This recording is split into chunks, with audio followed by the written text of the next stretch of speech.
It's time for Fibber McGee and Molly.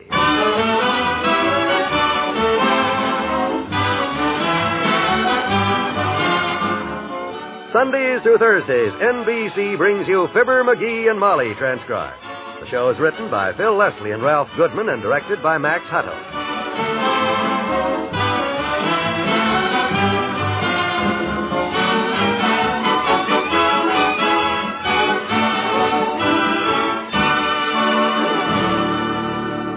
Here's a little Wistful Vista vignette that you might be interested in.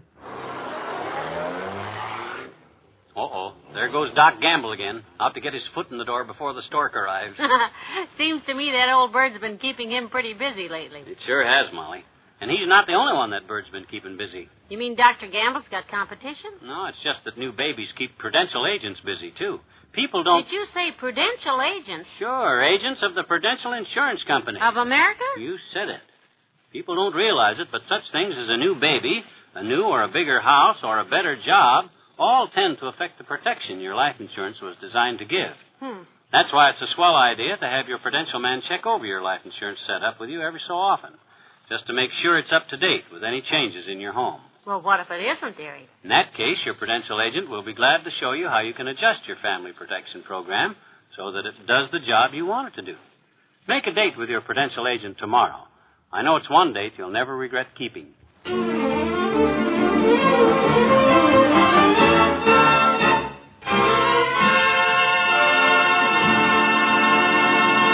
Hear that? Those are bees. In case you haven't heard, a swarm of about 5,000 of them has been clustered on the fence in the backyard at 79 Wistful Vista since day before yesterday. Mr. McGee is explaining the phenomena to a friend right now. All ganged up there on that fence post. And right in the middle of that mess of bees there, Teeny, is the queen. Oh, gee. Really, mister? Yep. What's she look like? Can I see her, the queen? Has she got a little crown on her head? Hey, don't get any closer now. We're taking enough of a chance as it is. Well, I wasn't going to open the window. I was just going to press my nose against the glass. Okay, I guess that's all right. But stay here in the house, because in a few minutes the Beeman is going to be here and clean them out for us. There'll be a lot of angry bees flying around out there, and... Oh, that must be him now. Molly! I've got it, dearie. Oh. I'll sure be glad to get rid of the darn things. They've been so restless this morning, I've been afraid to go out of the house. They've been restless. Boy, I hardly slept last night. Hey, what's the man going to do with them, Mr. McGee? Where's he going to take them? Where to? Well, he'll take them home and keep them. He's a beekeeper, says. Oh? Big swarm of bees like that's worth money, you know. Who to? Well, to a guy with a bee ranch. You know, they go out and get honey and pack them in them little wooden boxes with honeycombs in it. You know, like you get at the store when you go to the store. McGee, he's here. Come right in, Mr. Beacons. Yes, ma'am.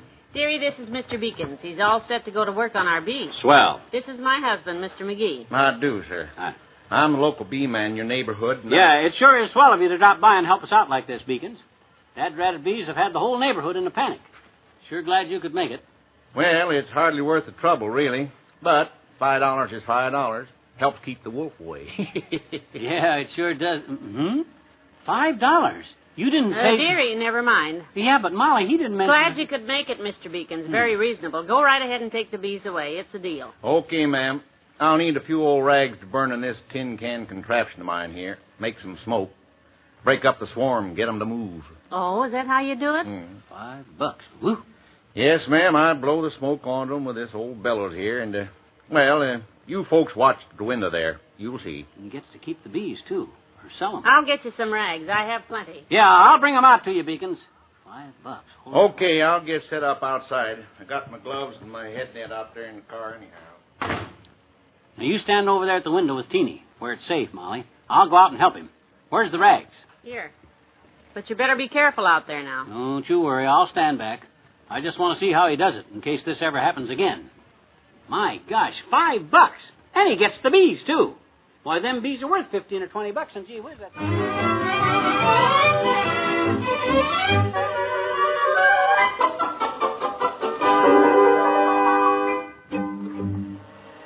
Okay, if that's the way you feel about it, okay.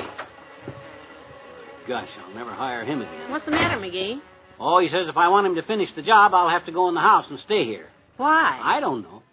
Gee, Willikers, I didn't do anything. He did too, Miss McGee. I did not. He did too. I saw him through the window. Well, I was just trying to help. That's all. I thought he might need some more rags to burn, so I started tearing some up. Yeah. Well, how'd I know it was his shirt? It was laying right there on the ground. Oh, my. Well, you stay in here, dearie. But I want to watch. I'm paying the guy $5, and I want to watch. Teeny, move over, dear. Yes, ma'am. There. Now, you stand by the windowsill right here, McGee, next to Teeny, okay? How's that? Well, okay. Hey, what you going to do with that big box?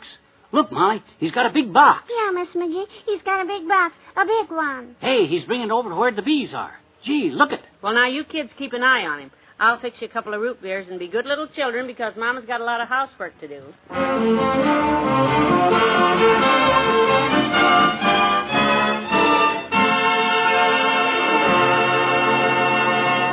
There's more fun with the McGees shortly. We all know how disappointing it is when the postman passes us by, so it isn't difficult to understand the feeling of hurt and neglect on the part of the man or woman in the armed forces when a blank is drawn at mail call. The very fact that our armed forces aren't engaged in actual combat right now makes letters from home all the more important. The tension of battle tends to hold up the morale of our fighting men everywhere, even in camps here at home. But with that tension relaxed, and with troops engaged in training and occupation duties, the morale problem becomes more difficult. The USO, with its far-ranging camp shows, knows at first hand that direct contact with home through frequent, friendly letters is more important than ever to today's servicemen and women. Have you written lately? You must know someone in the armed forces who would appreciate a letter from you. Why not make a point of writing that letter tonight? It's the simplest way to give a lift to that serviceman or servicewoman.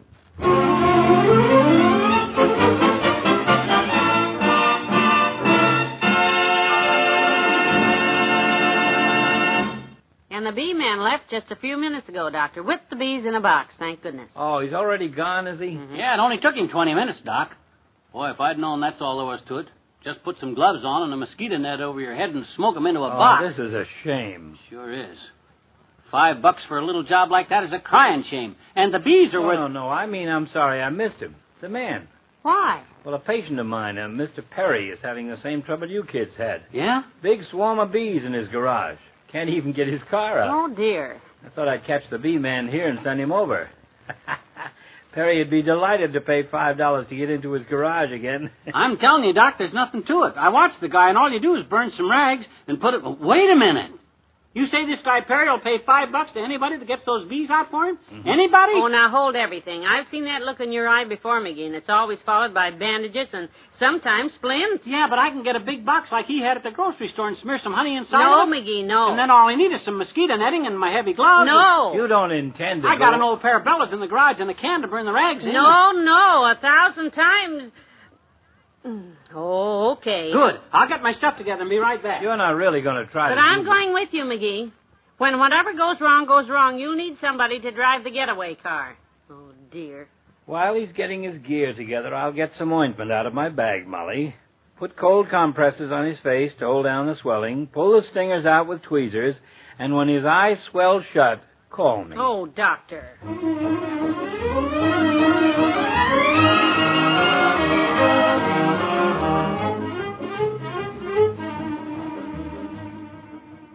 Mighty nice of Dr. Gamble to send you over. What'd you say your name is? McGee, Mr. Perry. F. McGee.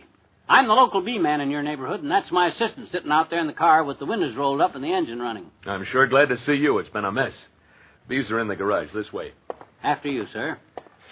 Are you sure you can see all right through all that mosquito netting? Oh, perfectly. Only got 12 layers of it, and us bee men, we got eyes like cats. What? Ah! Ooh, my shins. Ah! Here, let me help you up. Thanks. I guess you're right about this mosquito netting. It's a new brand. Always have trouble with the new brand. And what's that noise?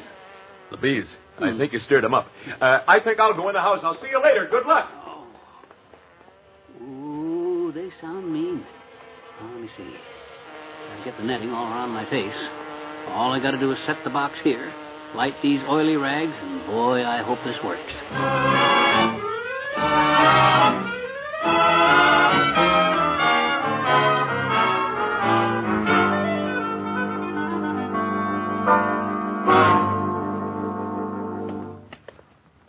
am I glad to get home and get you home again, dearie. Nothing to it. You are full of surprises. When I saw you walk out of that man's garage with that box of bees under your arm and not a sting, I couldn't believe it. I told you I watched that guy Beacons real careful. I knew what I was doing. Sit down. I'll put some coffee in. Here's the $5 Mr. Perry paid me. So now we're even. Good. I'm going to phone that guy Beacons and sell him Perry's batch of bees, too. Wally Wimple said yesterday that a swarm of bees is worth $15 or $20. What did you do with the swarm? You know I could go into business like this, Molly. Probably make a pile, too. F. McGee Bee Pickers, Incorporated. Plenty of bucks in bees, baby. Sure. What'd you do with the whole deal is so simple. All you need is a sturdy box, like this one I got Perry's bees trapped in. What? You mean you brought them in the house? Huh? Well, sure. The lid's on tight. Besides, as long as you got this mosquito netting over your face like I have, you see the bees... McGee, you take those bees out of here. Watch the chair. Oops! Oh, it broke. They're loose. Hey, oh, my gosh, my mosquito netting. Hey, tuck the netting in my collar. Tuck your own netting. Run. Hey, which way? I'm surrounded. Hey, the house is full of bees. Quick, out the back door. If we get separated, I'll meet you at Kramer's drugstore. Okay, I'll be there. Oh, this is ridiculous.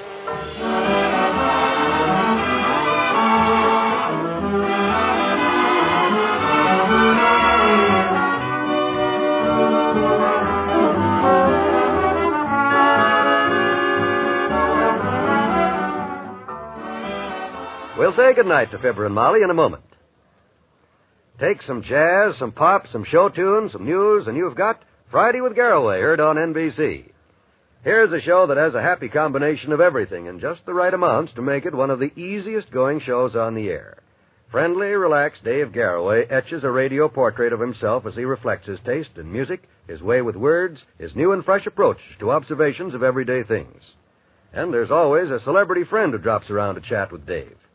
You'll like this prelude to the upcoming weekend because it sets you in the mood to have a good time. So take some time and spend Friday with Garraway. And sport fans, there's another top boxing bout brought to you on the Cavalcade of Sports.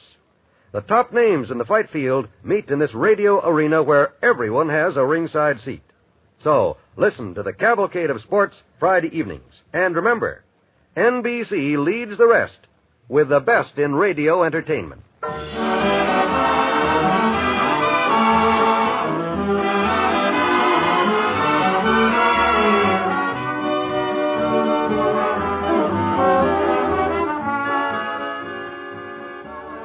Another root beer, Kramer. Make it a double. No more for me, McGee. Oh, what a mess. Certainly is. House full of bees, lights burning, doors unlocked. And the only room I could get at the Ritz Vista is $12 a night. But we'll have to stay there. We can't go back to the house till those bees are out of there. I know. Did you get a hold of the bee man, Mr. Beacons? Yeah, said he'd go over there tomorrow. $10 this time. Oh. Said if the bees are excited, though, it might take 2 or 3 days before they swarm so he can get them out. 2 or 3 days? Oh, this is the end. Yeah, just in time, too. Good night. Good night, all.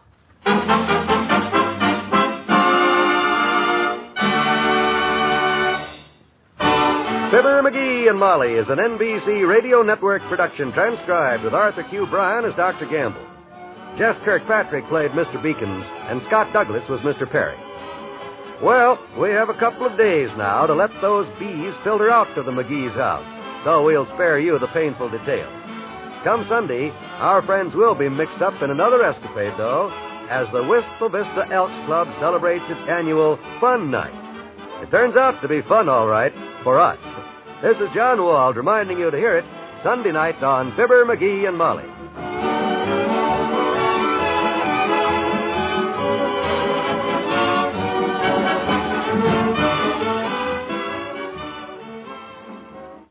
Join the great Gildersleeve and all his friends tonight on the NBC Radio Network.